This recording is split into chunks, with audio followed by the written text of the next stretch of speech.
Léa est décédée en novembre 2019, ça fait maintenant presque 3 ans. Pourquoi vous décidez aujourd'hui de sortir de votre silence? Je sors aujourd'hui de mon silence parce que j'ai voulu respecter l'instruction. Des policiers et une juge d'instruction ont fait un travail remarquable et je me devais de respecter ce travail-là. Je pense que maintenant il était temps pour moi de sortir du bois, de dire ma colère et surtout pour la mémoire de ma fille de rétablir des vérités et de dire les choses telles qu'elles se sont vraiment passées, quoi. Voilà. Qu'est-ce que vous avez envie justement de dire aujourd'hui, Yannick Reverdy? Je suis évidemment très en colère. Je suis un papa détruit, très triste, mais cette tristesse elle est teintée d'une colère froide parce que c'est pas la fatalité ce qui est arrivé, c'est une suite de manquements, 10 années d'enquête, d'investigation, d'expertise qui toutes ont pointé du doigt les dysfonctions de la maman, les carences éducatives de la maman, la toxicité, l'état des filles. Malheureusement, certains juges n'ont pas été capables de prendre la mesure de ce qui se passait. Il y a eu une dérive mortifère qui n'a pas pu être endiguée et qui a amené au décès d'Enea. Voilà. Justement, vous n'avez cessé durant ces 10 années, ces 10 longues années, Yannick Reverdy, vous n'avez cessé de lancer des alertes. Comment expliquez-vous que vous n'avez jamais été écouté? Je ne me l'explique pas. On a lutté bec et ongle. Est-ce que c'est de l'incompétence? Je ne peux pas le croire, de la part des gens qui étaient autour de tout ça. Est-ce que c'est de la frilosité?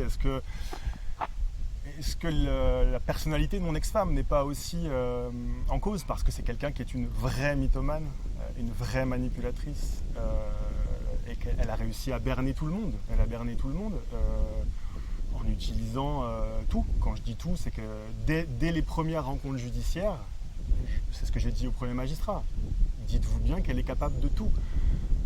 Lorsque nous nous séparons, que je lui dis que je la quitte, elle me dit « tu ne reverras plus tes enfants ». Et ça, je sais qu'elle va tenir parole.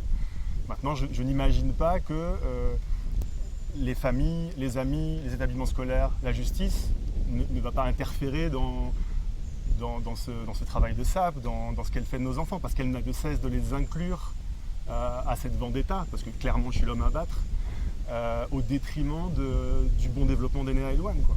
Voilà. Alors je ne me l'explique pas, j'ai des tas d'hypothèses. Est-ce que c'est mon statut d'homme? Est-ce que c'est des manquements? Est-ce que c'est la faute à pas de chance?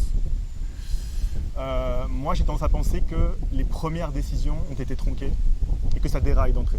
Et que les magistrats qui vont suivre, ils sont plus ou moins coincés. Parce qu'on va, en 2009, déjà montrer les carences de la maman. Ce qui va se passer en 2019 est déjà expliqué en 2009. Puis en 2012, on repasse devant des juges où un procureur va dire « ces enfants-là sont deux morts vivantes en puissance. Il n'y a pas de placement ». Puis en 2014, un expert va dire « Madame Daubon est une mythomane, manipulatrice, il y a une forte emprise sur les enfants ». Et comme ça pendant 10 ans. Et à un moment donné, oui, on peut se demander... alors moi, je suis un peu décontenancé, je ne vous cache pas un papa brisé, parce que le combat, il a été âpre, et j'ai pas lutté à armes égales. Maintenant, je n'en suis plus là, c'est-à-dire que je veux faire confiance à la justice, et je voudrais maintenant que ceux qui ont commis ce forfait, ceux qui ont détruit ma fille, soient pointés du doigt. Voilà.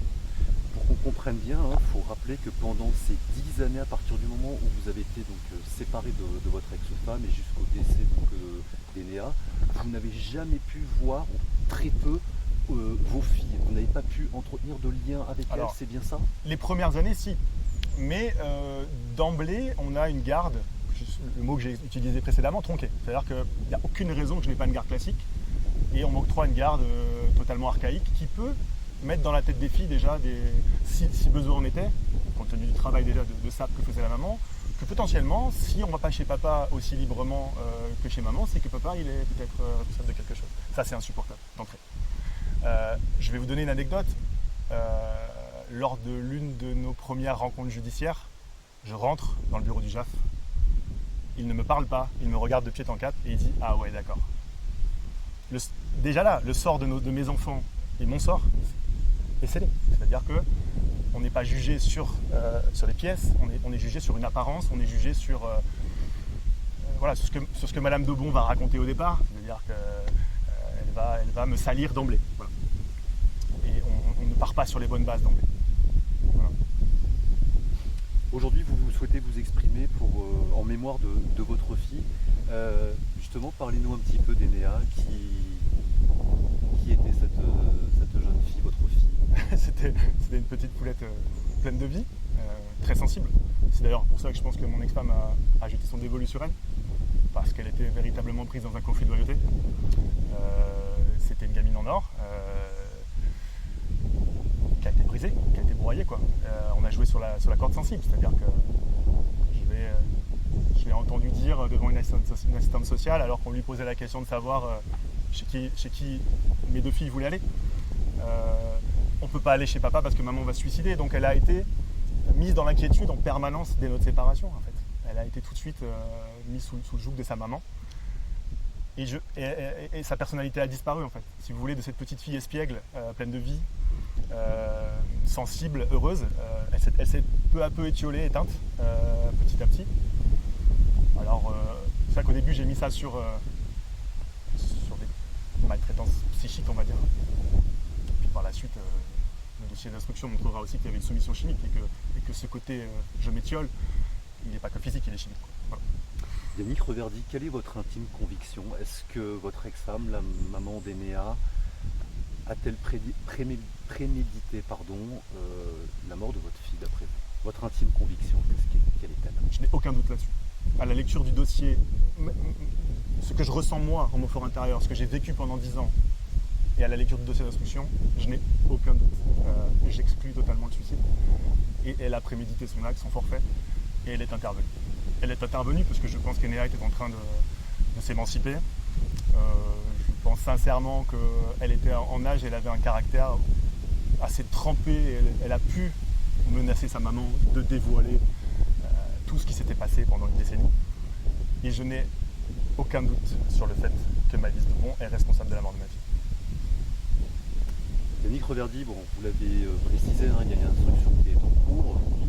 Il y aura sans doute un procès. Qu'attendez-vous maintenant de la justice? J'attends. Alors, je dois vous dire que je suis plutôt enfin en confiance. J'ai marché sur des œufs pendant 10 ans. Je me suis justifié tout le temps alors que je n'avais pas à le faire. Je dois vous dire que je suis tombé sur des enquêteurs, aussi bien à Dax qu'à la PJ de Bayonne, ou une juge d'instruction en qui j'ai toute confiance, qui voient ce qui se passe, qui ont compris ce qui se passe. Donc cela déjà m'apaise. Ensuite, je veux que l'ensemble de l'équipe qui a commis ce forfait, parce qu'à la tête, au sommet de la pyramide, il y a Maëlys Daubon. Mais Maëlys Daubon seule, elle n'aurait pas pu, sans le soutien logistique, sans le réseau de son papa, sans cet entre-soi d'Aqua, je pense qu'Enea serait encore en vie, en fait. Parce que ce soutien moral et logistique, elle l'a obtenu, quoi. Seule, je pense qu'Enea serait encore en vie. Voilà, donc je souhaiterais que, certes, Madame Daubon réponde de ce qu'elle a fait et soit condamnée pour ce qu'elle a fait, mais je pense qu'elle n'est pas seule en cause dans cette histoire. Voilà. Il y a des gens de sa famille, il y a des médecins, il y a ce petit entre-soi d'Aqua qui peut aussi se poser des questions. Quel est le sens de votre combat aujourd'hui? C'est mon Enea, quoi. Voilà, c'est sa mémoire, c'est des images de sa tristesse, de sa souffrance, quoi. Donc je suis animé par ce combat. J'ai un amour démesuré pour mes 3 filles, parce que j'ai 3 filles. Enea n'est plus là, mais je l'aime plus que jamais. J'aime aussi ma deuxième fille, Louane, que je ne vois plus, mais je me battrai pour elle tant que je pourrai. J'ai une petite poulette qui a 9 ans, évidemment, et ce combat-là, il est pour mes enfants. Et mon combat, le combat que j'ai mené depuis 10 ans, il n'a été motivé que par l'amour de mes enfants. Sinon, je ne serais pas là aujourd'hui. Parce qu'après ce que j'ai traversé, je peux vous garantir que sans l'amour de mes enfants, l'amour que je leur portais, je ne serais pas là pour vous parler aujourd'hui. C'est l'amour de vos enfants qui vous porte aujourd'hui dans ce C'est combat. uniquement ça.